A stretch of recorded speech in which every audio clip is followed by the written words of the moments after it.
But I think people wanted to start a few minutes late. Let me check.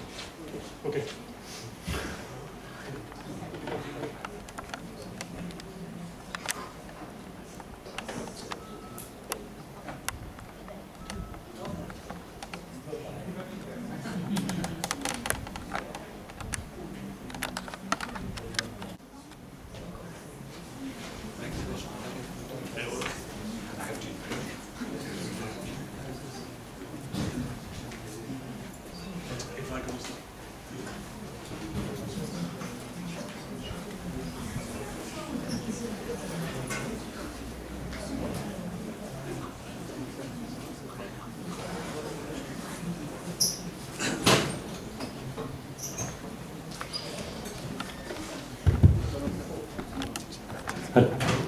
Hello.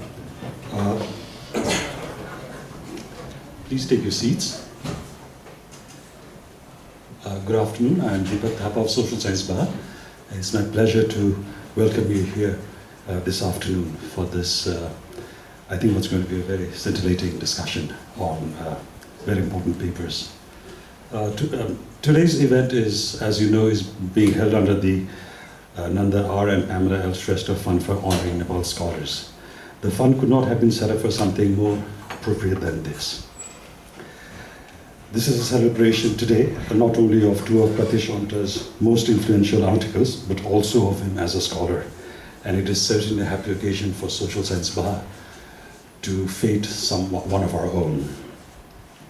I hope all of you have had the chance to go through the articles, either for the first time or browse through it, having read it in the past. There is no need for me to belabor the importance, because that is what the speakers are here to talk about. I'd just like to mention that this event has been 9 years in the planning. It does not sound like that. The idea for this event was broached back in 2017 when we had an event, similar event, for Stacey Pigg's article from 1992.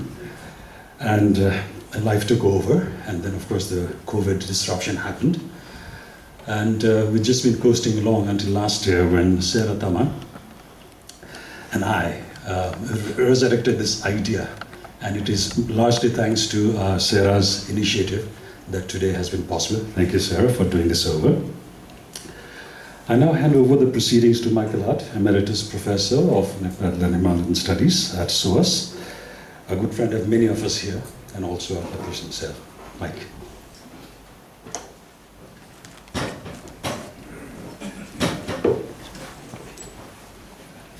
Thank you, Deepak, and thank you very much for inviting me to speak first and to kind of moderate this discussion. It's a great honour and a great pleasure, so thank you. There are four of us who are going to offer our reflections and thoughts on these two articles, and I think I'll begin by actually introducing the other speakers before setting down my own thoughts. So immediately on my left we have Surabhi Puraseni, who is a historian investing cultures of skill, knowledge, technology and work. She is writing her first monograph titled Prospecting, Processing, Portering, Cultures and Practices of Mining in the 18th to 20th Century Gorkhali Polity. She also writes a history Substack newsletter at Backup-a-Sec, Unwritten Histories from Nepal and Beyond, which I would very strongly recommend, having been able to read it myself. These are serialized weekly posts which tell a textured story about a family dispute over property in 1870s Kathmandu, as well as exploring the everyday lives of caste, gender, wealth, law and domestic crisis. And Surabhi pursues public history projects through the Centre for the Study of Knowledge, Materials and Materiality. So she will speak after me. Janak Rai is the Associate Professor in Anthropology at Truro University, where he's been teaching for over 22 years.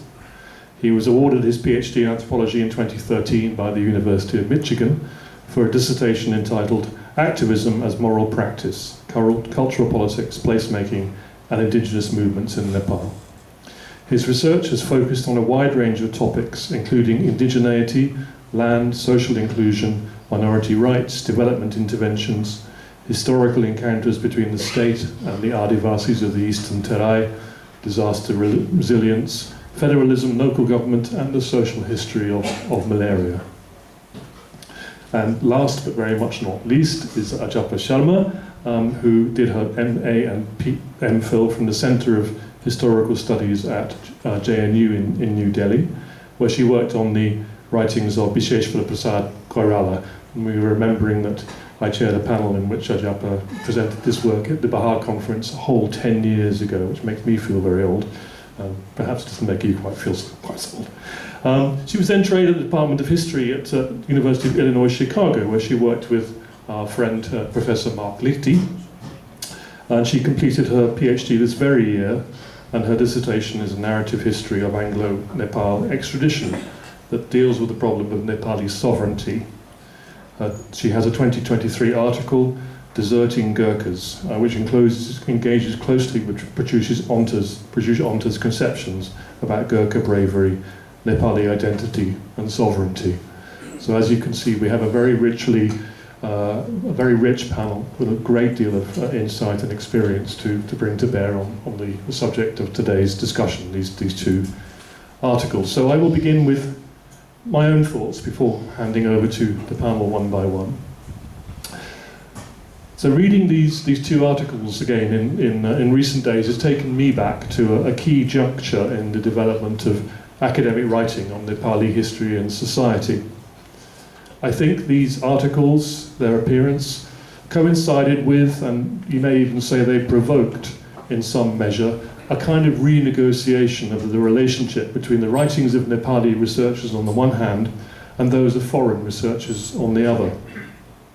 Reading them again in recent days has also prompted me to reflect on my own academic journey and the way in which my and Pratyoush Onta's paths have sometimes crossed and sometimes merged and sometimes intertwined.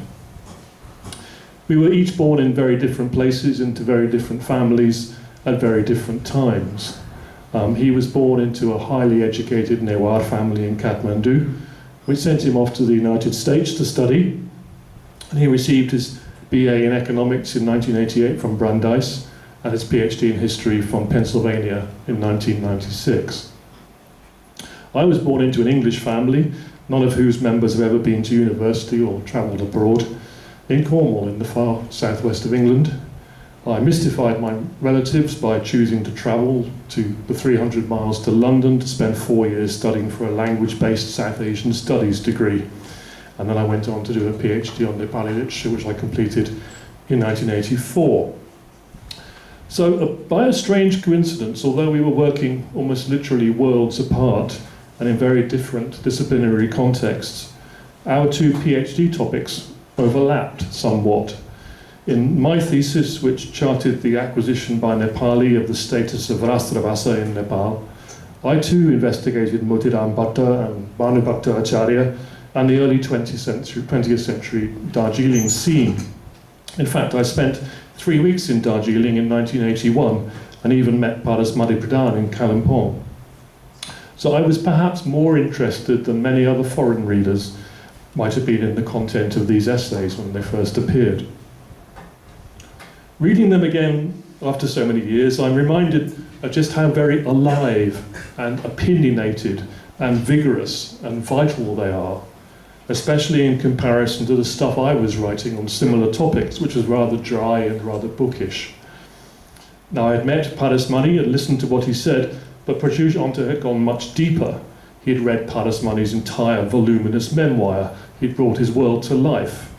And of course, I had no relevant autobiographical experience to draw upon as a framing device for this discussion. This autobiographical perspective in Pratyoush Onta's writing brings ambivalence denied alive from the very start. So let me quote briefly the first paragraph of this article. As 11 Nepalis, including myself, all in their 20s or early 30s, climbed one of the hills on the northwestern outskirts of Kathmandu one fine sunny day in October 1994, I asked them what lesson of Nepali history they remembered the most from their days in school. Unquote. The freshness here is startling, maybe because it was even unprecedented in academic writing on Nepal. and it's a freshness that's really only available to a Nepali. In addition to this, Onta cited popular songs and poems to illustrate and buttress his arguments, presenting them in perfect English translations alongside the Nepali originals. I had already started drawing upon my own readings and translations from Nepali literature for discussions of issues such as portrayals of the Gurkha soldier, but I don't think I'd ever seen a Nepali scholar writing in English doing quite this kind of thing before. In fact, the opinionated freshness, sprinkled with the occasional wink of dry humour, still sets this writing apart from a lot of the stuff that's coming out today. Onta is rigorous, passionate, he has a serious point to make, but he's also enjoying himself as he writes. He would go on being controversial in person and in print from time to time, of course. Two of my favourite Onta articles of later years are his superb analysis of the controversy over the novel Junkiriko Singit and his article, Who Has Read Bhanabhaktacharya?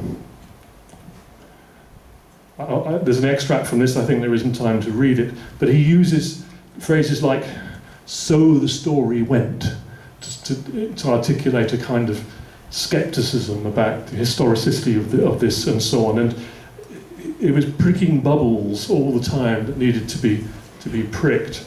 I think I may have been particularly receptive to this kind of skepticism about Bhanabhakta myself, because I read it shortly after enduring 2 nights sleeping on a table in a school at Jundi Ramgarh amid 2 days of Bhanu Jayanti poetry recitals, but that's another story. Now, it was during the early years of Martin Choudhary that Pratyoush, Onta and I first met in person. Our early encounters were not always comfortable. In fact, he and Mary Deshane had taken me to the cleaners in a review they wrote of a collection of essays I edited in the wake of the 43 Saal Ko Jan Andolan, entitled Nepal in the 90s. The title of their review essay was Whither Scholarship in Nepal in the 90s. My primary crime in their eyes was that I had not included the writings of any Nepali scholars in this volume. And it was true, I hadn't. This was partly due to the practical difficulty of doing so in the circumstances in which the book came about. But also, it is important for us to be honest about this, it was also due to the fact that scholarship on Nepal was still riddled with colonial attitudes.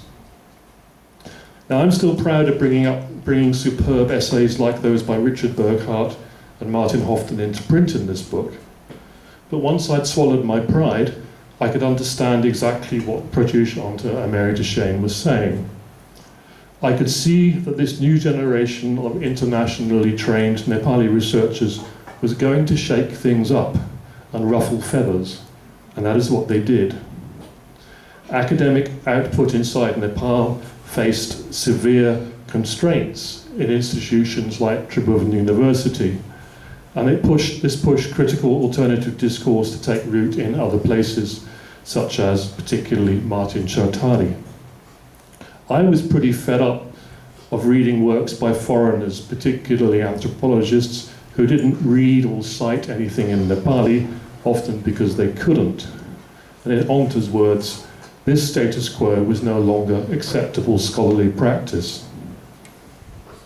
Looking back now, I can see that Pratyoush Onta's work, and in this I include the creation and maintenance of Martin Choudhary as an institution, was a hugely necessary corrective.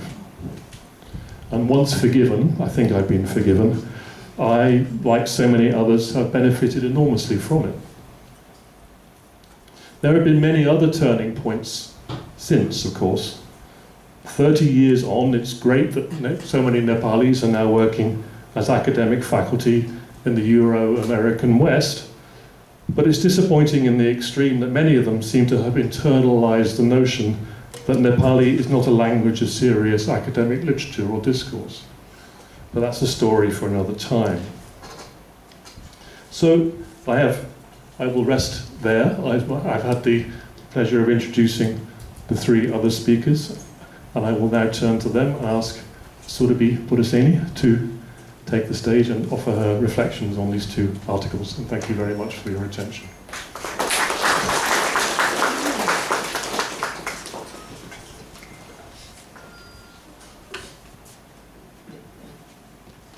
Hi everybody, thank you so much, Michael. So first of all, I'm really very happy to be here. I think that over the years, Pratyoush has really championed me, as he has so many other people in this room and elsewhere. So I'm really very glad to be here to speak about his work and its continuing legacy. There is much I want to ask about the context in which these two essays were written and received. But in the limited time I have, I want to focus actually on the lines and methods of investigation these two essays have opened up that are perhaps so pertinent and critical to the future. Because I think perhaps the best celebration of Pratyoush's legacy of the past 30 years is to look forward to the next 30 years of work that he'll do. And every time I meet him, he's full of ideas, so I don't think that that's unreasonable. So both the work he'll do in the future and the work that we, as a part of this intellectual community that he has worked so hard to nurture, will do in the next 30 years. So my comments will be focused on thinking about what that work might look like. So in my mind, these two papers that we've read and are discussing today are about the making of collective historical imaginaries. And the papers show us that some of the most widespread and abiding ideas about the Nepali nation that we, I think, in some degree continue to hold, were first put together in narrative form and then communicated to young citizens. So one of the papers shows us how these ideas were put together in late colonial Darjeeling and Banaras, and then the other paper tells us how it was pruned and then communicated to young citizens across Nepal by a emerging and expanding education system and a state that at that time was very committed to a particular kind of narrative and propaganda, right? So reading these articles this last week, rereading them after many years, I found them generative to think about what has happened today to this late colonial diaspora and panchayat state project of writing the nation, what Pratyoush calls Veer Itihas and Rashtra Itihas. On the one hand, I think the project has been very successful and is proving rather difficult to dislodge. I think some of the key tropes that we continue to hold today about Nepal's independence, about its bravery, about the kind of sovereignty it always held, is proof of the success of that project, the enormous, perhaps shocking success of that project. Shocking because, on the other hand, in the last 30 years, the monolithic ideologies of the panchayat have been dramatically and steadily tattered. Federalism, mother tongue education, to name just two movements, have done a lot of the tattering. The public sphere has changed. The nature of the state has changed. I think a state that is either uninterested or unable or unwilling to sort of push forward the same kind of propaganda or doesn't have space in the face of other kinds of actors. And then there are also different communities who are recovering their own histories, their own heroes, their own sources of evidence. So reading these articles in the context of what has happened to our public space in the last, and our intellectual space in the last 30 years, the pertinent question for me, and possibly for many of the rest of us here, is how the collective historical imaginaries about the nation have been formed in the last 30 years and are being formed today, in 30 years since the two papers. Schools and textbooks, I think, certainly remain important vectors, but I don't think they have the same kind of sway as they did in Panchayat Nepal, perhaps up to the 1990s. As I said, I think the nature of the state and its narratives is not as monolithic as it was during the Panchayat state. I think I already named all the things. I think importantly also the nature of the media landscape and how media is consumed by people young and old is also part of this story. So reading these pieces and thinking about the historical imagination of my generation and older, the questions about what people in the next 30 years will think came to my mind, right? In the next 20 years, people who are going for a walk, somehow I imagined they were walking in Shivapuri, but maybe I'm wrong. That's just what my mind went to. What questions will they ask about what most shaped your imagination about the history of this nation? And it struck me that I have not really seen anybody do that work yet. I haven't heard from any of my peers about people doing that kind of work. I don't know if Pratyoush himself would be still interested in doing that kind of work, updating this paper for the next 30 years. But that seemed to me that the larger question he has asked about how collective historical imaginaries are formed and communicated and stick is still a very pertinent question that we would benefit from continuing to ask. So that's the first part of what I wanted to say. If we are going to then take on this project of thinking about the present and future of collective historical imaginaries, we should pay a little bit of attention to how, in these two essays, Pratyoush put together evidence, method, narrative to build these illuminating concepts of bir itihas and rashtriya itihas for us.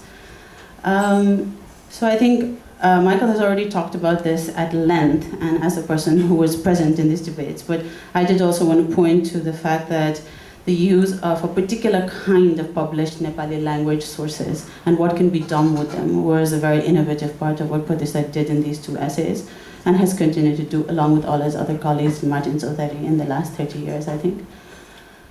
So at this time, there was a set of Nepali scholars who were engaging with Nepali language materials, but not of this kind, right? We have the Samsudan Mandal, all the three historians with the last name Regmi, and other people writing mostly in Nepali, but some of them in English, who were looking at unpublished administrative documents, inscriptions, genealogies, and telling us histories out of them. But it was true that there was very few people, I think, not only foreign scholars, but even Nepali scholars writing in Nepali, who were not putting the same kind of attention into published sources, including literary works, autobiographies, memorial collections of peoples and institutions, journals, newspapers, other kinds of ephemera. And since we are such a small scrolly landscape, I feel like I should shout out Madan Puraskar, where a lot of these kinds of sources are kept, and we are lucky to have an institution like that. So in a sense, Pratyoush and his peers of this time were as invested in the Nepali language as Parasmani Pradhan, but just in a different kind of way, and putting that language to different ends. And through his very deep attention, through the individual disciplines, I think this set of people opened up a new kind of investigation into what I think of as histories of the present. And what I mean by this is illustrated by the opening anecdote that Mike also read, that I think the work that Pratyoush does in these two papers is by saying what remains pertinent in our memories, individual and collective, what ideas continue to circulate in our institutions. He pays attention to that, and then he starts to think about the histories of how those ideas and beliefs and institutions came to be. So in that sense, they are very much histories of the present.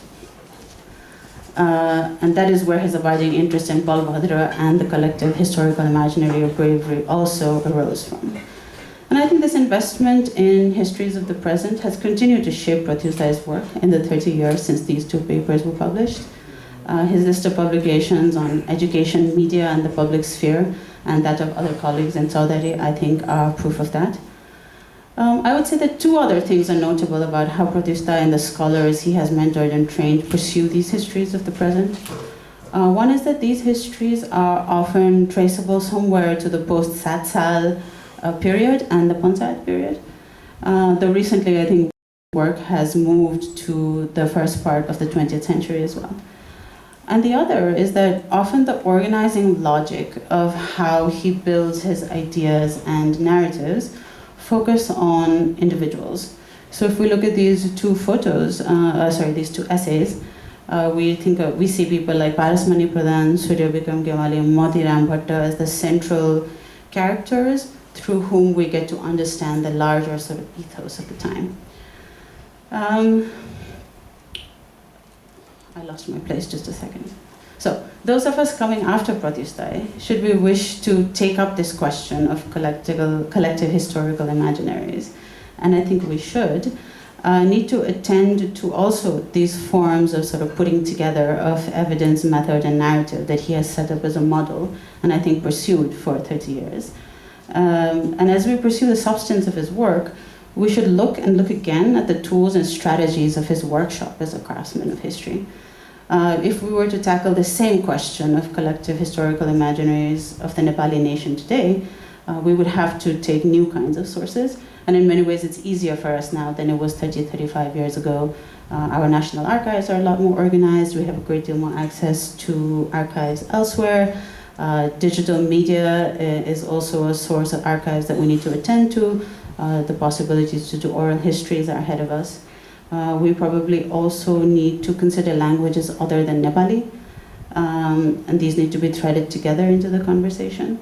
And we can also ask questions to ourselves about how forms of organizing a narrative that don't lead with the individual and institutions might be possible. So I would be interested in knowing how Pratyoush himself would tackle such a project in today's context and landscape.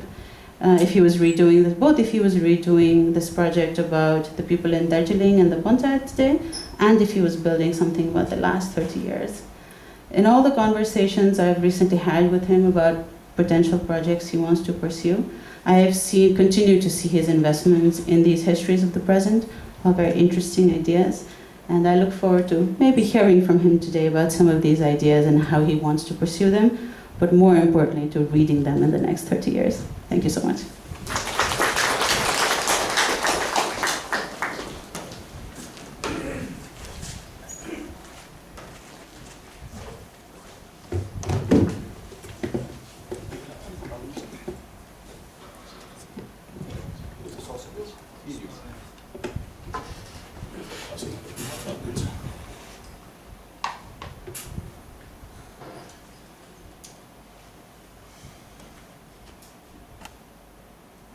Hello everyone. Sunil.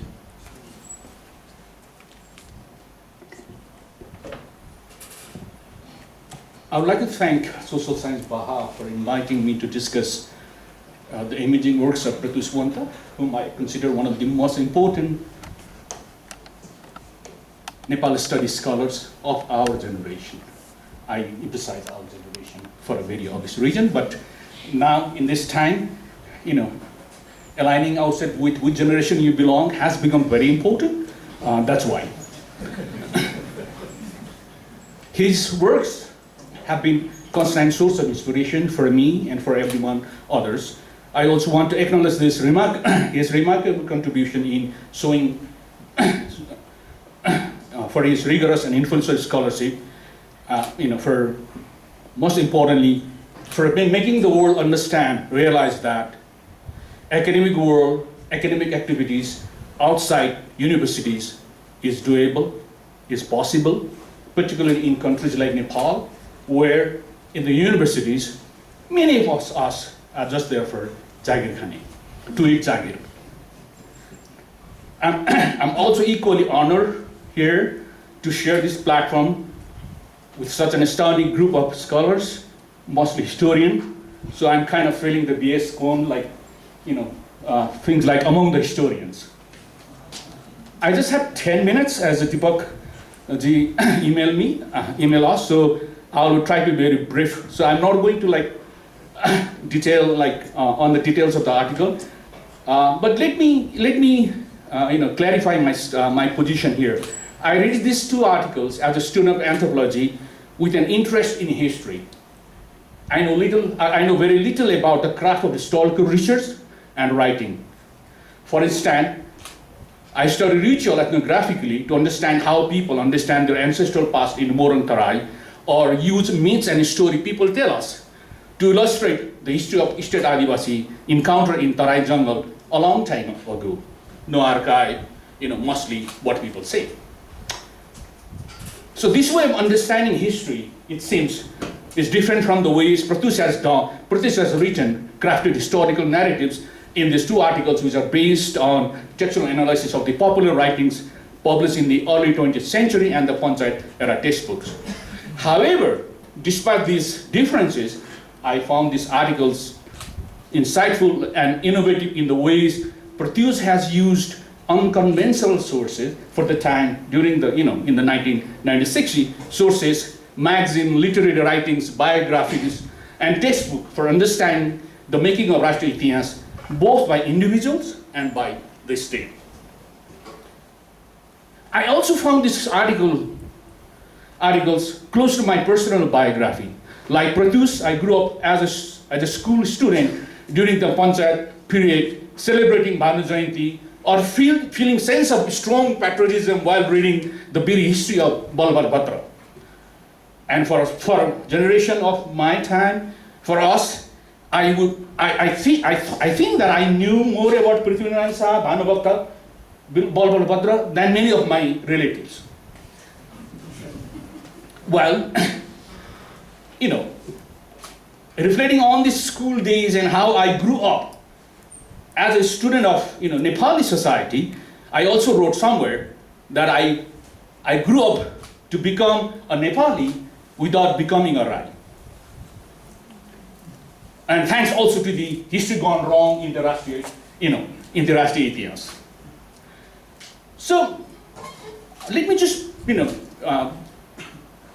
say something about what I find interesting and relevant in these two articles. These articles are interesting and relevant.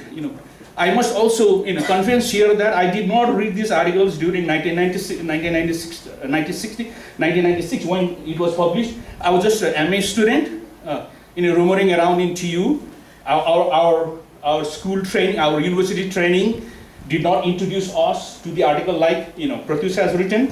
So it was only when I was a grad student, and then when I was reading all the kind of global scholarship and wondering, has someone in Nepal done this? And when I started reading these articles, and at least I didn't feel like Parasmani. I felt like, okay, someone has actually written about this in a subaltern way, writing in a history that is not boring. Like most of the time, like the official history, archives kind of things. My colleagues, Dambarji is here. Only historical work that we were required to was Merchant Regni's land tenure. There is no story in it, only like in archives. That was the kind of training I grew up while I was in Nepal. So, why I found this two articles insightful for understanding how the two fundamental pillars of Panchayat era Nepali nationalism, the centrality of Nepali Bhasha language and a brave national history, were not organic products of Nepali state itself, but were produced elsewhere, outside in Nepal, interestingly in British India, by a small group of educated, whom Pratyoush calls proto-middle class, linguistic activists in the first half of the 20th century. So, so this is a very interesting, for me it was a kind of revelation how, the Bhanubhakta that I knew had a different, history of becoming Bhanubhakta as the person that we know and we read. So I'm not going to do, to discuss on the methodology. Saurabhji has already highlighted that. One of the things that I like about the article Ambivalence Denied. Now I think the British India, the Bhanubhakta article, is Pratyoush focus on concrete individuals. Parasmani, Koirala, Surabhakim, three individuals, concrete individuals, writing history, making history. So it was individuals with agency. They had their own reasons for doing so.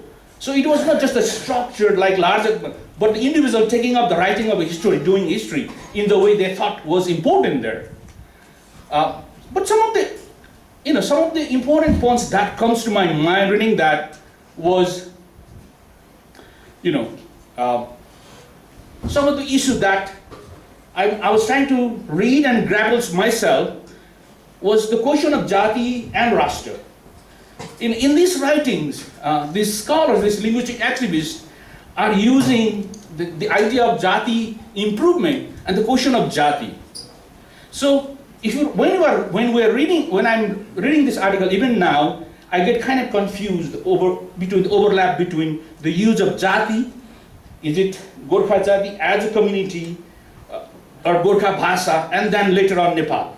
So how did these scholars tackle these questions of overlap seems in a way unanswered in this article. I'm sure Pratyoush has more way to clarify that. But what appears interesting is that in the biography of Nepali nationalism, the idea of Jati seems to be very central for long, and that continues to be today, I would argue.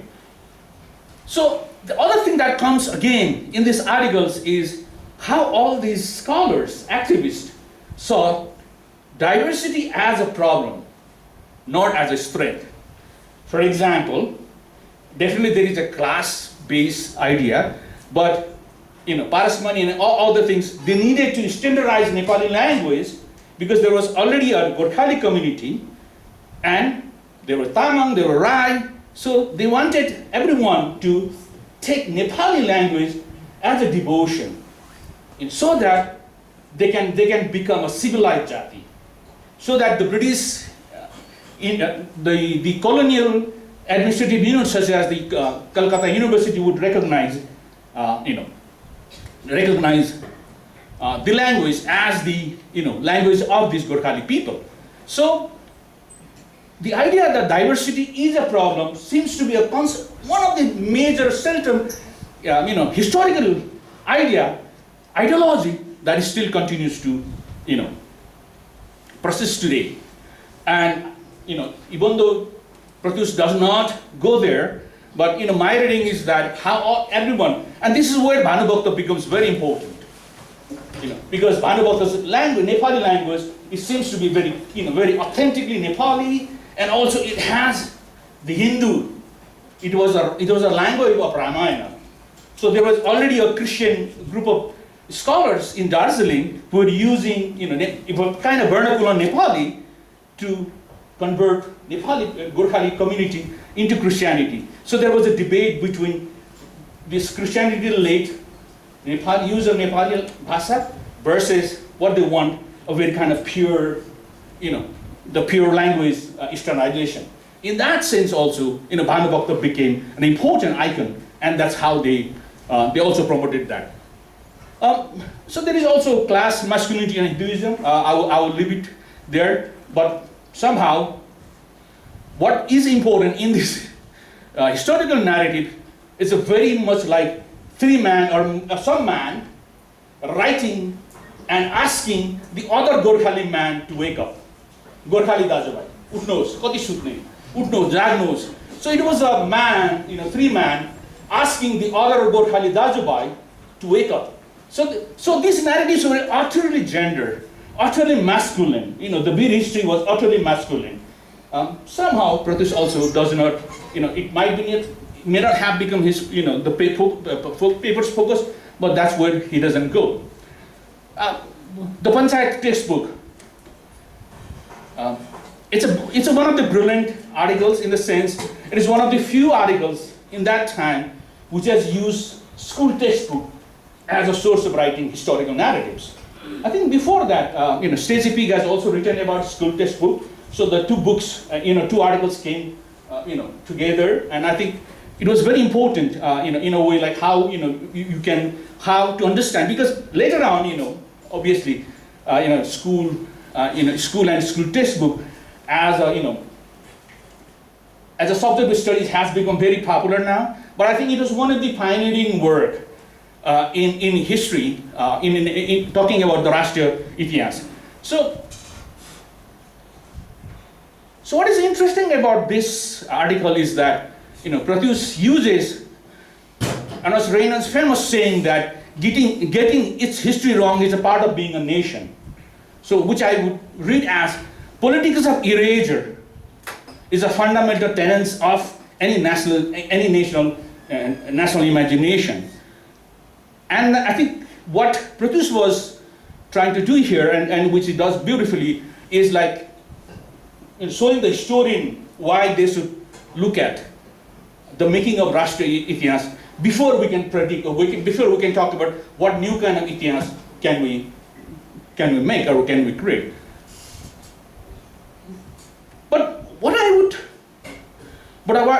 As a way of closing, the politics of erasure, I think is very important. So, if the political erasure is inherent in the making of a nation, but we should also pay attention to the violence it will make to different groups, gender, and communities. I think that's also important. What happens when all the Gorkhali soldiers fighting in Kalapani are considered as, written as Arya people? Or, women's fighting in Kalapani as, written as sovereign, kind of like auxiliary forces, kind of like, So these are also very important too. And so to conclude, as a footnote, let me share what I was thinking as well. I'm sure that many of us who grew up reading about Bhanubhakta in school must have known the story of Bhanubhakta and the Ghasi, the poor grass cutter who is said to have inspired Bhanubhakta for writing the Ramayana. If you look at Bhanubhakta had multiple rediscoveries. He was first discovered by Motiram Bhatta, then by this group, these three people, and then later by, panchayat schools. So, while Bhanubhakta and his good and not so good, such as his misogynist writings, have become so well, Ghasi somehow still remained faceless in history. It seems many historians did not consider Ghasi was worth the same archival labor as Bhanubhakta. I would say that then erasure in the making of Nepali Jati and nation history isn't only about which historic grade get burned, which history get like some kind of cosmetic making up from the record. It is equally about whose names were never considered worth entering into the record to begin with. In the recent years, the Ghasi finally seems to have found a name, an ethnic identity, and a place. That was indeed a long wait.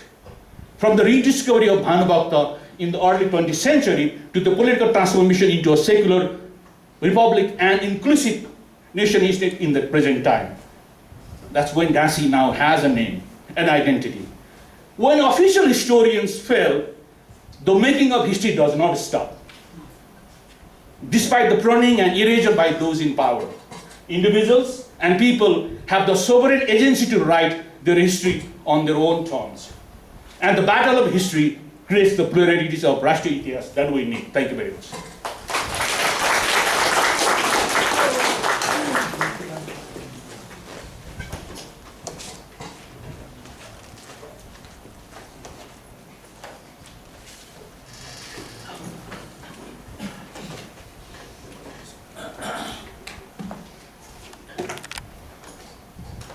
Thank you so much to Social Science Baha and particularly to Sierra Ji for bringing me into this conversation. When Sierra Ji wrote to me about this event and how it was planned, she told me that it was an occasion to think about how Pratyoush's work has influenced all of us. Since we were talking about generations, I would say I'm from a younger generation. And how it has shaped our own approach to Nepali history and the study of Nepali history and society. So I will tell you my story and how Pratyoush has figured as a major figure in that intellectual journey, in my intellectual journey so far.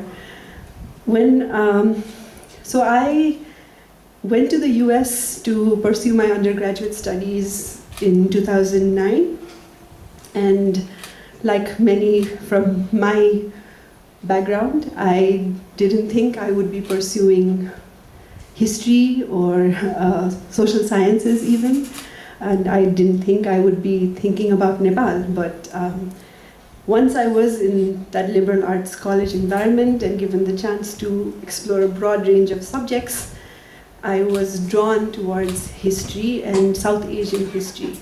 And the very first thing I realized was that there were absolutely no readings on Nepal. There's Nepal, and this is a problem that Pratyoush has talked about on multiple occasions, the kind of methodological nationalism, the conflation of South Asian studies with Indian studies. So I was exposed to that reality as a fresh undergraduate student, which put me on a path to find out what was out there. And Pratyoush's work was the first work I read in Nepali history that made me realize that Nepali scholars have engaged with the same kind of questions about the construction of national discourse, about the making of the nation through certain conceptions in the Nepali context. So his work, though has not been widely cited by South Asian scholars, it is a fundamental part of that historiography of South Asian history, of nations, and the making of the national discourse. And that is how I approached his work, and I see it as a canon in that sense. So having read Pratyoush Dai's work, one of the main questions that I got interested in was the context in which Nepalis outside Nepal were thinking about themselves, right? So that is one of the fundamental questions that he raises in his article on Bir Itihas. And so I was really interested in understanding why exactly Parasmani Pradhan and others were imagining the Nepali nation in a particular way, and why they were invested in defining a collective identity for themselves outside of Nepal. So as an undergraduate student, I wrote a capstone project, a thesis on the making of the Gorkha identity in Nepal. So along with Pratyoush Dai's work, I read Roderick Chalmers' work, I read Mike Hutt's work, and I was deeply interested in understanding why the Gorkhaland movement came about from this longer history of Nepali identity making. So Pratyoush Dai's work kind of set that in motion. It set me in this path to exploring how identities are constructed outside of Nepal, Nepali identity, and what was at stake, right? He talks about this kind of secondness, the experience of secondness in Darjeeling among the Nepali expatriates, which led to them to discover who they were and how they could articulate a collective identity. In some ways, I can relate to that as a scholar, because this kind of secondness in South Asian studies, right? Who are we as Nepalis? What is our place in this larger scholarship? Shaped my trajectory as well. So this kind of construction of the Nepali self vis-a-vis the Indian others is kind of fundamentally a part of the story of the making of the Bir Itihas.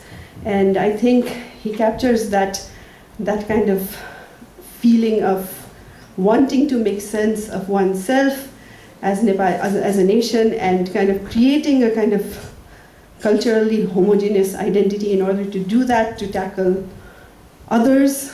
In this case, he gives us a very strong hint through the story of Parasmani Pradhan's encounter with the Bengali teacher at the school, and how, Nepalis were relegated into this smaller class of laborers and coolies, and so there is an understanding that comes out from this project of how how making sense of their place in the world was a fundamental part of how Nepalis wrote, thought, and produced literature. So reading his work, his overall oeuvre, we see that in his work on Balakrishna Sama, Activities in a Fossil State, which I think is a great reading alongside with the Bir Itihas, because what's happening outside of the nation, he's also thinking about what is happening inside the space in Nepal. And the same kind of methodological approach, thinking through individuals, their writings, the Nepali language source, particularly the literary source, which is another thing that I think has shaped my own approach to history writing. When I was doing my MPhil and MA, I was exposed to this idea of new historicism, which is a method in history that takes, a literary method that takes history extremely seriously and reads literary sources to understand the political and cultural context in which certain things are produced, literary writings are produced. So this focus on individuals, the focus on how they thought, it's a very strong methodology in intellectual history, right? It centers the individual's thoughts, but puts them in a larger context of what is happening in the political social world. And I have been deeply inspired by that. My work on B.P. Koirala tries to do something very similar. It kind of draws on Pratyoush Dai's way of reading literary sources. I return again to Activities in a Fossil State, where he reads Balkrishna Sama's Mukunda Indira in this very rich and layered way, showing us the kind of multiple social contexts and realities that that text was responding to. So when I've read B.P. Koirala, I keep returning to Pratyoush Dai's reading of Mukunda Indira. And in this case, in this reading, the way he talks about Bhanubhakta's text and what it meant in the time and how people were approaching it. So what Pratyoush Dai has really done in these kind of foundational texts in Nepali history, I would say, for those of us who are more conversant with English, who are more comfortable with English, is give us a blueprint of where Nepali history can go, what it can do, the methodological tools we can use, and there are a lot of historians among us. When we talk about Professor C.A. Bailey, who's a leading historian, we talk about how people have drawn on one sentence from Bailey's work and have wrote books about it. I think Pratyoush Dai's work, to me, speaks in a very similar way. There are few details that one reads and one thinks, oh, this can be drawn out. There's a history to this as well that we want to explore. And when I was reading this text again, Ambivalence Denied, when I was reading it again, I was thinking about how, this text, what it did is that it reminded us that as Nepali historians, there's really no room for us to be okay with ambivalence, with the denial of ambivalence, right? We have to rediscover ambivalence. So in my own work on Gorkha soldiers and their extradition, what I have tried to look at is this ambivalence between that discourse of how Gorkhas are brave and loyal and their desertion from the army, right? And to see that as kind of a tracing of that ambivalence and that disconnect, the paradox between the discourse of bravery and loyalty and the reality of desertion and dukkha and hardship, a concept that, again, Pratyoush Dai has given us to think about. One of the main things that Pratyoush Dai has also given us is a constant reminder that we have to be respectful of the intellectual milieu that we are a part of, to remember that we are in constant dialogue with each other, regardless of the language we write in. If we are Nepali scholars who are writing in Nepali, we still have to read scholars who are writing in English. If we are scholars who are writing in English, we still have to read and respond to scholars who are writing in Nepali. So these articles set a blueprint for doing that. He shows us how to do that. So it's a demonstration of that principle that he till today reminds us of. And in my own work, I feel that that is a little shortcoming, and I want to kind of build on that further. And Pratyoush Dai is an excellent source in reminding young scholars like us where to look for things, how to look for things, how to look for sources, who to connect with. So these articles, both of them, demonstrate that. They look at different scholars who are writing in English, in Nepali, and they demonstrate how a bringing together of different language sources, of different kinds of scholarship, from anthropological scholarship, from literary scholarship to historical scholarship, can come to create a rich historical tradition. So that is something that I have learned from Pratyoush Dai over the years. Like Surabhi said, I'm also interested in understanding how Pratyoush Dai sees these articles now, especially Ambivalence Denied, because he has worked extensively on the educational history of Nepal at this point, and how has his new kind of findings, insights into the Nepali education system, teaching of different subjects and disciplines, particularly subjects in the humanities and social sciences.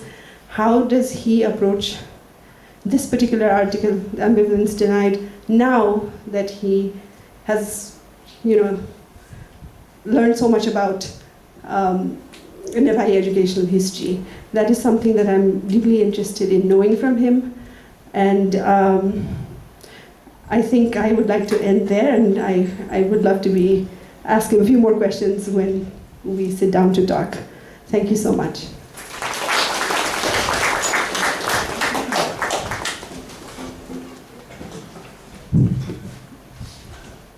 Well, may I thank all three of you for your reflections and Pratyoush, you're making body language as if you want to speak now. No. It's entirely up to you. Sorry? It's entirely up to you how you want to do it. Yes, I was going to propose. I think the idea the organisers had of this was that we should have a conversation and a discussion of these two articles particularly, and also of Pratyoush's contribution to our scholarship more generally.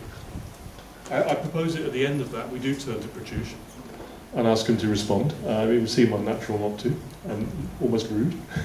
So if we could we have tea at 5:30, so we have kind of 35 minutes of discussion. May I suggest that rather than doing that kind of thing about asking the panelists for questions, we at least begin by perhaps offering our own reflections on these particular essays and then Pratyoush Dai's contribution more generally to add to the conversation. Sorry, to add. Did you hear all that? I apologise. So I suggest that we offer our own reflections, our own thoughts about how maybe these writings and Pratyoush Dai's contribution has impinged and impressed and influenced us in our lives as scholars and academics. So I will take. You can also, obviously, you can address questions to the members of the panel if you wish them to enlarge. But I think as a conversation, perhaps it's more appropriate for us to try and, do what the four of us have done so far and add to that as much as we can. So, Dambarji, you'll have to go hands first.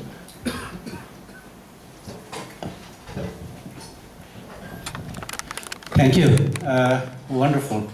Pratyoush, congratulations, and congratulations to all the panelists, including Professor Michael Hart. Pratyoush, you took the data from 1920s, the movement that took place in Darjeeling, particularly initiated by Parasmani Pradhan, later joined by Dharnendra Koirala and also Suryavikram Gewali ji. So these three triumvirate people, Trimurti, actually were responding to what the one Bengali person said, that these Nepalese are only kind of coolies and Gawadis, so they cannot have the Nepali language to be taught, to be included in the courses for the matric, intermediate level and bachelor's level. That is what Parasmani Pradhan was struggling for. So they succeeded. It's wonderful. And simultaneously they took the event to escalate the Nepali nationness on the basis of that language, and which I think these two processes were co-opted by the state of Nepal after 1950s. That's wonderful. What I could not find, what is not very much palatable to my taste is Suryavikram Gewali included Bhanubhakta Acharya's contribution, as that made him Mahapurush and Bir, Mahabir. So, without fighting any war and without writing any poems, without composing any poems that would resonate like Bir Ras. So he was simply, he simply composed the Ramayana, Satkanda Ramayana in vernacular Nepali language, So probably Gewaliji was kind of exaggerating. That is my opinion.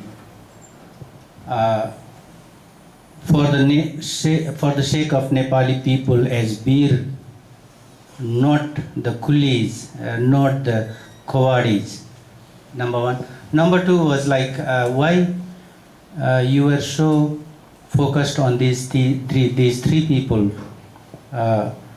their work, Sudapa, to write that history of Nepali nationness and also Nepali Jati, Bir Nepali Jati. Since, my question is to you, since so much tropes, we are in a new tropes now, political tropes, historical tropes, and new political and historical conditions have arisen after hundreds of years, like after 10 decades since that movement started in Darjeeling in 1920s. Would you still define the Nepali Jati and the Birta, bravery from the same principles that you have taken on your paper? Thank you.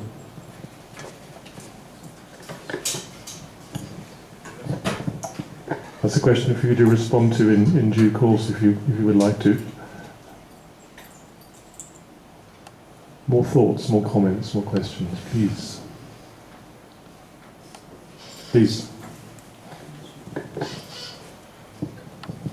Thank you, Mike. We heard from the paper presenters or speakers that the discourses are mainly in English and Nepali as far as history, evolution of history is concerned. I am wondering if there are writings in Nepal Bhasha, Maithili, and Limbu, Bhojpuri, and similar other languages to represent the history of Nepal. Are there any attempts anywhere? I'm a journalist, I'm not a historian, so I would like to hear from the presenters, speakers, or anybody else, if there are any writings besides English and Nepali that deal with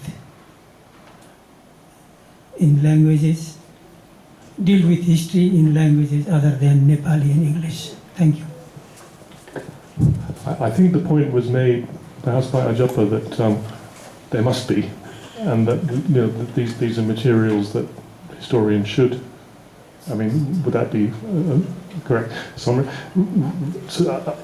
I'm like to try and avoid kind of asking for factual information in this discussion, and perhaps a little bit more of a reflection. Sarah's nodding at me, and I'd like her to just say a few words in that vein. Sarah Tamang, please. Everyone just foresells me, and this is a general trend. Mike. When I first read Pratyoush's articles, it was also it was actually in undergraduate, and it was so crazy great that this Nepali man was writing these things, and it was so interesting, and his way of writing, I think Surabhi said, just so connecting, and Mike said, and I thought that was great. I've worked with him now for a really long time, and he continually irritates me because he reads so much, and I write on gender and stuff, and I'll give you an example. About 10 years ago, I was asking about a reference to Tish. I said, "Oh, Pratyoush, I was looking for that one article on Tish," and he's like, "Is it this year article or this year article, and is it this one by Deborah Skinner or the other one?" That's not his discipline. That's mine. It's so irritating that he knows all of this literature inside out, and so that's my basic reflection on him. But it's been he's irritating and he pushes you and he hassles you and he keeps getting you into things you don't want to do but you have to do, and then you realize, yeah, it's good I did it, but you don't want to tell him because, you know, he'll do it again. So it's been a pleasure, but irritating pleasure. Pratyoush Onta has an irritating pleasure, actually. Thank you, Sarah. Other thoughts, please. Maybe you can respond first. Right? Maybe you can respond and then continue. Okay, Pratyoush, would you like... Pratyoush? Yeah, Pratyoush, would you like to respond to those comments before we move on? Grab a mic.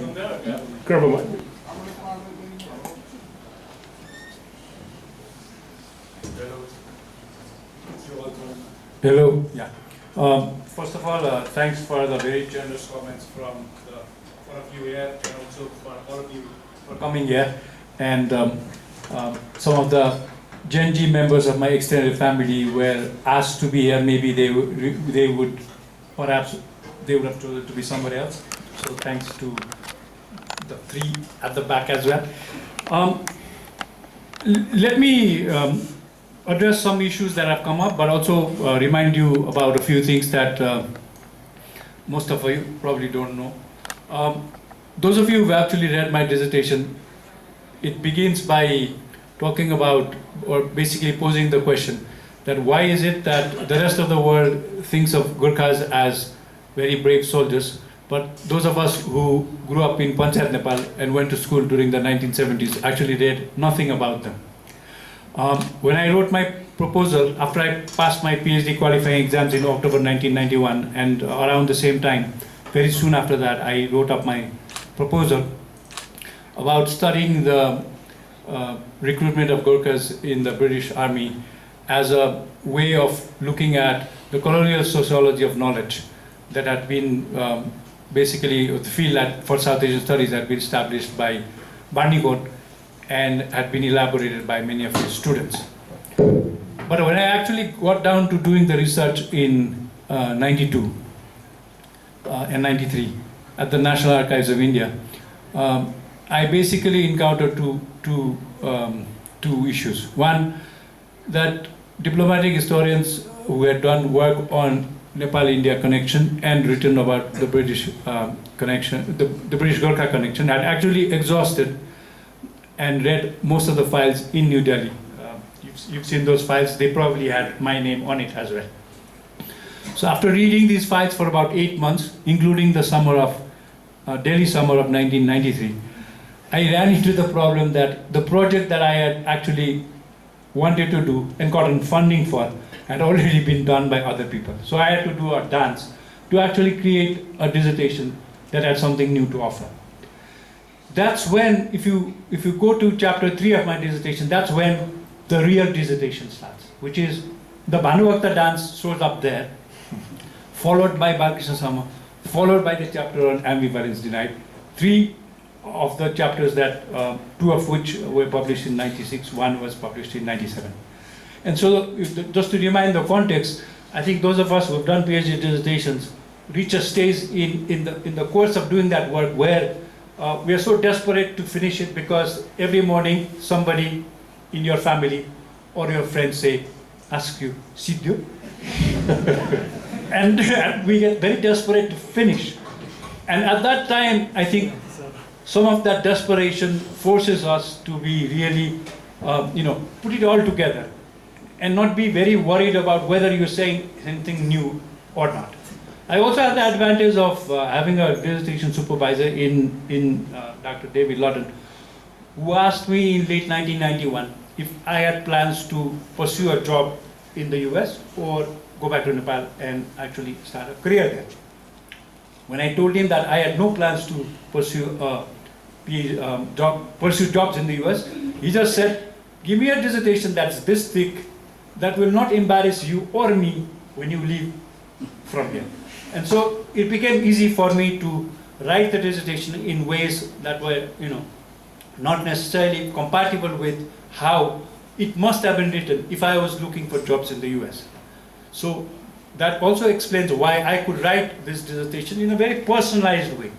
That I could begin the chapter on ambivalence denied by talking about this climbing of, it was not Singapore, Nagarjuna, on one fine day in late 94, right? So these are freedoms that I was able to take advantage of. We have to also remember that in the early 1990s, when in the days of post-Panchayat optimism, intellectually there was a churning in the sense that everybody wanted to revisit what they had learned during the Panchayat years, but they were also looking at avenues, methodological avenues, intellectual highways through which that churning could be addressed. And I think my contribution, and I addressed that in both of the articles in the way in which they have been published. Over the years, many years after these articles have been published, some people have pointed out the fact that both of these articles rely overwhelmingly on published sources. And I really don't need to apologize for that.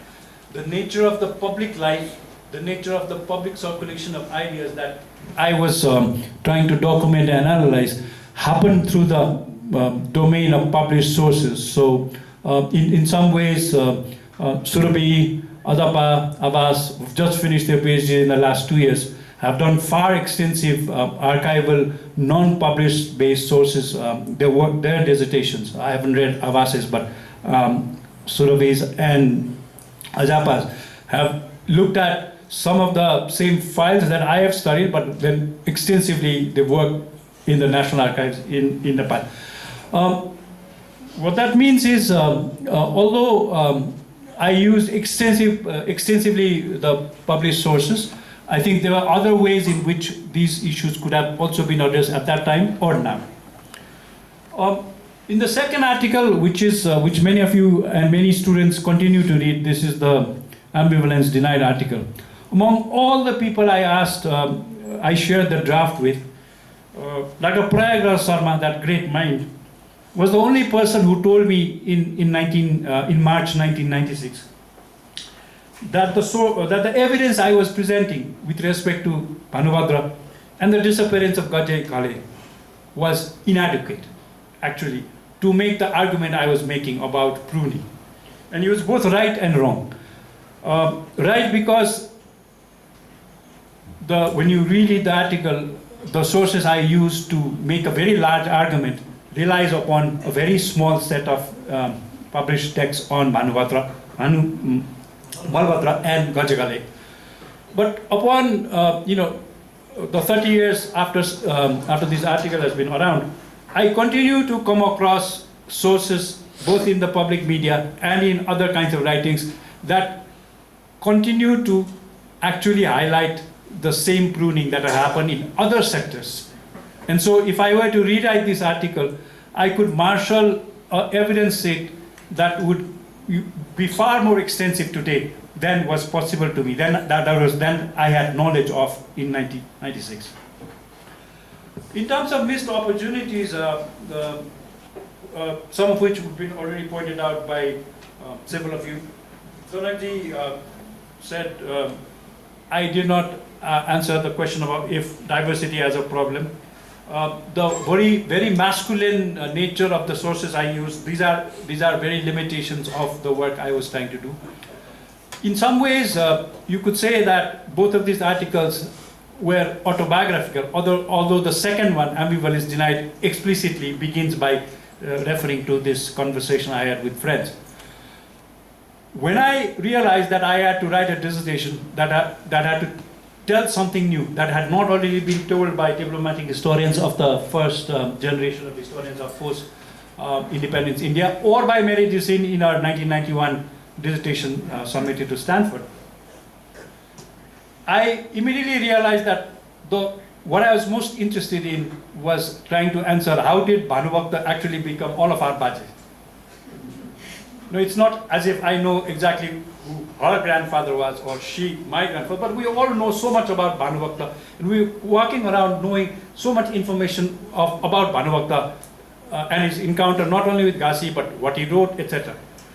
And so that chapter, the Sudapa-based chapter, is actually an indirect way of trying to answer how is it that we know so much about Bhanubhakta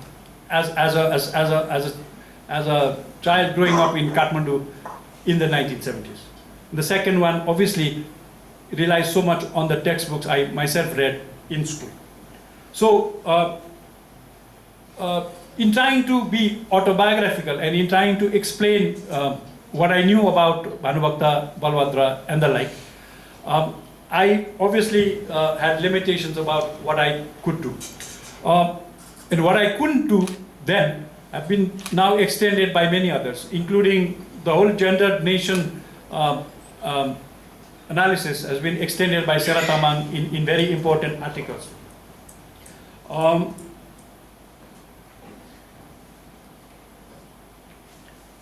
With respect to what Dombarji asked, would I write these articles in the way in which I did 30 years ago today?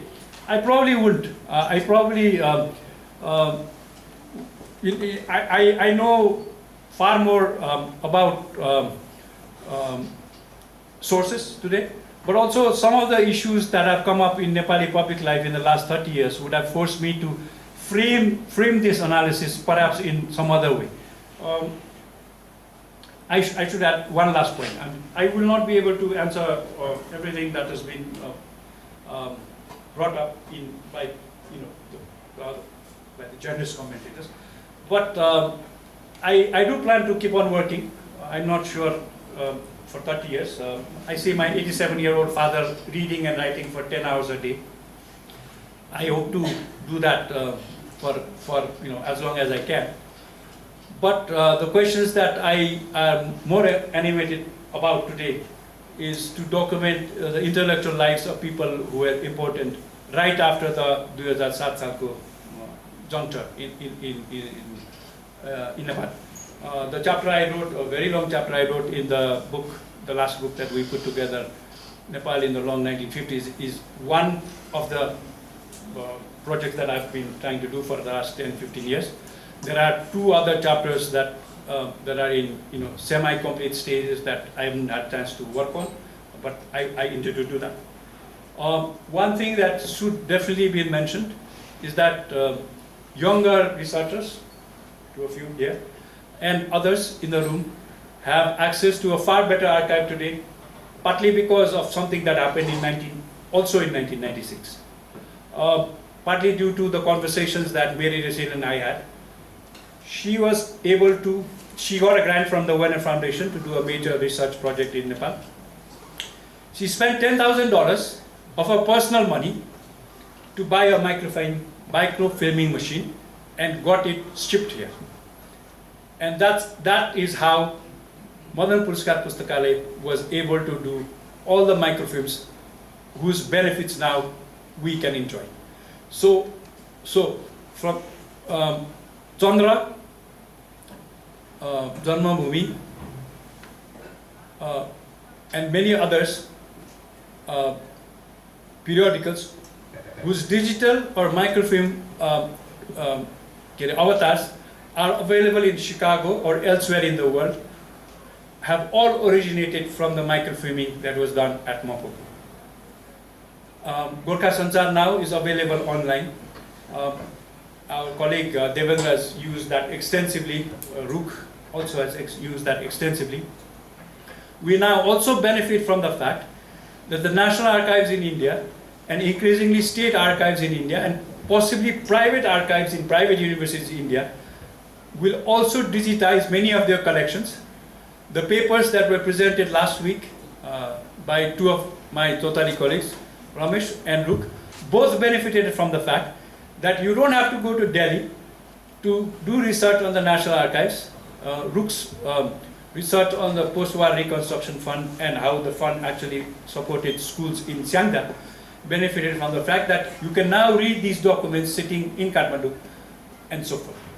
Now, what this will do is increasingly when we do research on 20th century subjects, including second half of the 20th century subjects, the sources that can be used for our analysis to do anything related to Nepal are now not only in Kathmandu's National Archives. Actually, for 20th century, that National Archive is not very good, but digital archives, both by state-funded archives such as the National Archives India or the British Library or various state archives in the US, but increasingly private collections and private papers will be important. But that's a subject that is probably best reserved for some other occasion. Thank you very much, Pratyoush. I'm not sure where to take it now, whether to maybe return to the members of the panel, whether there's anything else you'd like to say in response to what Pratyoush said. No? Okay, in that case, let's see if we can garner some further reflections from, or questions from the audience, please.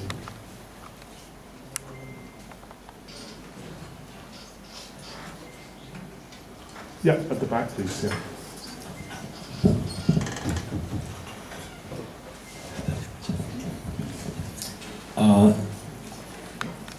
My question is not particularly penetrate directly to the issues that we are doing today about the articles. I'm not a historian, not a student of history, but in terms of national making of national, the identity or Rashtriyata, we have a lot of problems. And recently, I have figured myself that one of the problems that we got Nepali nationality is that,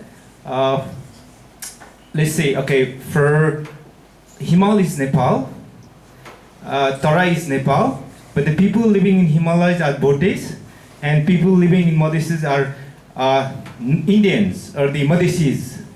So I think that is what kind of the nationality that we have been injected I don't know in every Nepali. That's how we think. Okay, so this is a general question for all the historians. What would be the future program to recorrect or make also feel the people living in Himalayas, they are also Nepalis, and also people living in Madhesis are also the Nepalis, they are not Madhesis. So what could be the future project for that? This is the general question for the historians. Thank you.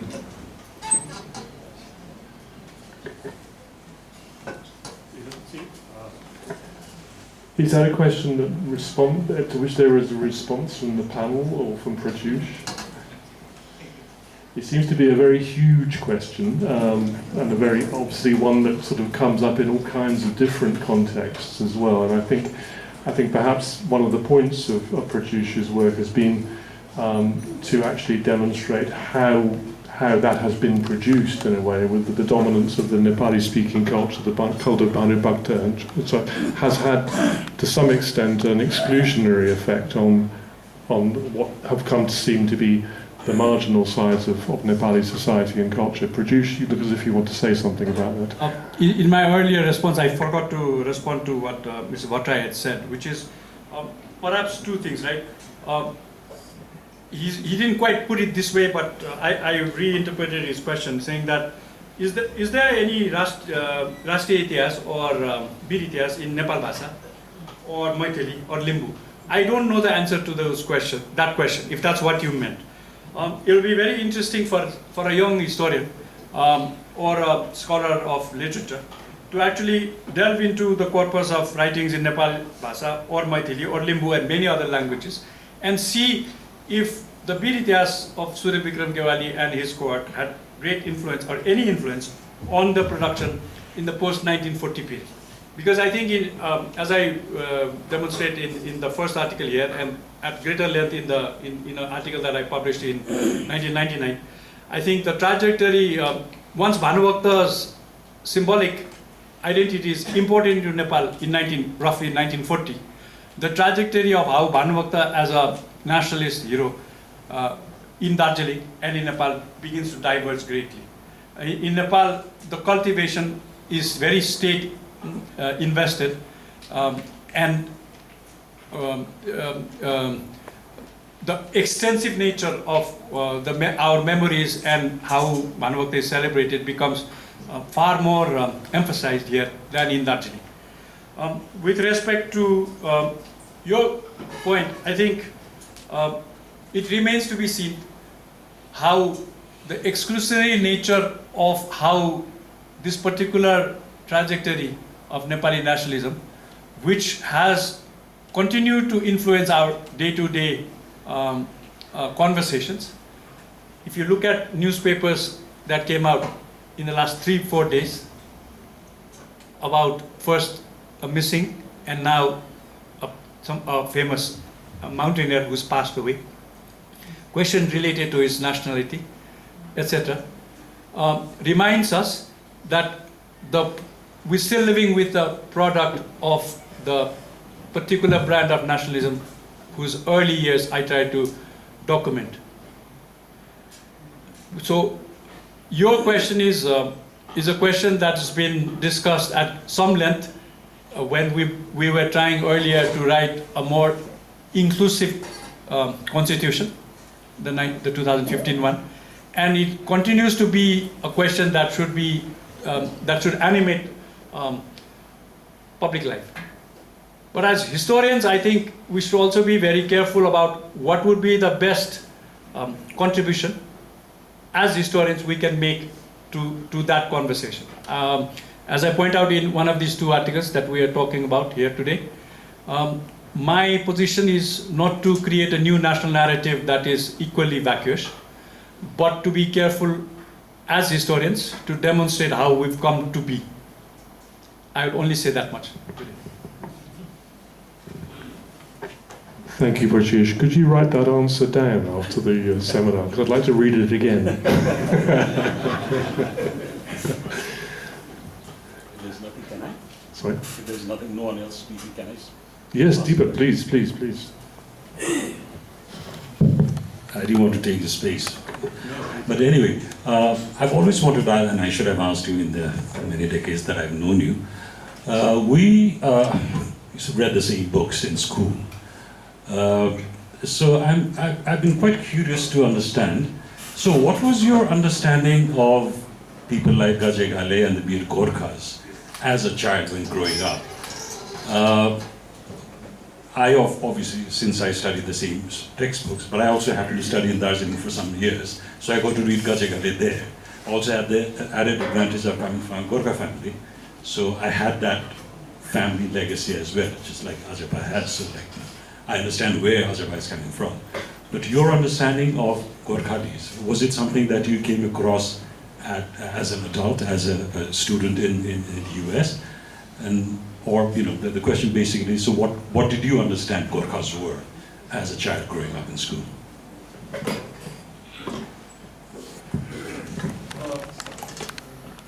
The Gorkhali that is associated with Gorkha soldiers, her, that was absent in my childhood. The Gorkhali that was present in my childhood was of the fact that my father and my grandfather, especially my grandfather, had spent, were from Gorkha.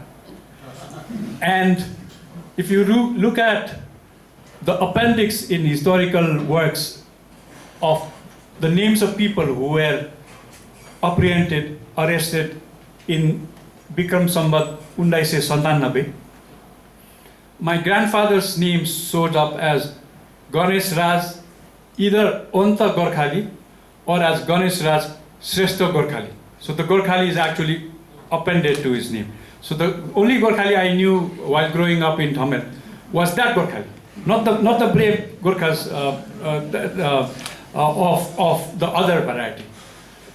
To be frank, I actually not heard of Gajay Ghale until quite into my adult life, and that's very easy to explain. So you and I read Mahendra Mala, and then you abandoned our school and you went to Darjeeling, right? And that's where people who studied in Darjeeling, or people like our senior colleague Basant Thapa, who had studied gone to school in Dharan, perhaps Janakji as well, maybe not. Because Basant Thapa is a few years older than us, 12, 13, 14 years. His textbooks were the ones that were actually being produced by Parasmani Pradhan and his colleagues, in which Gajay Ghale featured prominently.